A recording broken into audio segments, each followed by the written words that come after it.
আসসালামু আলাইকুম। মধ্যপ্রাচ্যে আবারও উত্তেজনা বেড়েছে। যুক্তরাষ্ট্র, ইসরায়েল এবং ইরানের চলমান সংঘাতের মধ্যে নতুন করে কূটনৈতিক সামরিক তৎপরতা দেখা গেছে। গুরুত্বপূর্ণ খবর হলো হরমুজ প্রণালী নিয়ে একটি অস্থায়ী সমঝোতার আলোচনা চলছে। এই প্রণালী দিয়ে বিশ্বের প্রায় 20% তেল পরিবহন হয়। সমঝোতা হলে বৈশ্বিক জ্বালানি বাজারে কিছুটা হলেও স্বস্তি ফিরে আসবে, তবে এই সিদ্ধান্ত এখনও চূড়ান্ত হয়নি। এদিকে ইরান জানিয়েছে তারা আলোচনার আগ্রহী হলেও নিজের শর্ত থেকে সরে আসবে না। অন্যদিকে মার্কিন প্রেসিডেন্ট ডোনাল্ড ট্রাম্প বলেছেন এই সংঘাত শীঘ্রই শেষ হতে পারে, তবে তেহরানের বক্তব্যকে রাজনৈতিক কৌশল হিসেবে দেখেছে। এদিকে সৌদি আরব, তুরস্ক এবং পাকিস্তান একটি পারস্পরিক প্রতিরক্ষা চুক্তি স্বাক্ষর করেছে।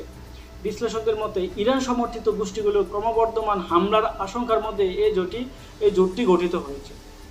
বিশ্লেষকদের মতে ইরান যুদ্ধ এখন শুধু একটি দ্বিপাক্ষিক সংঘাত নয়, এটি পুরো মধ্যপ্রাচ্যের নিরাপত্তা, বিশ্ব অর্থনীতি এবং জ্বালানির বাজারকে প্রভাবিত করছে। এখন পর্যন্ত এটাই ছিল ইরান যুদ্ধের সর্বশেষ আপডেট।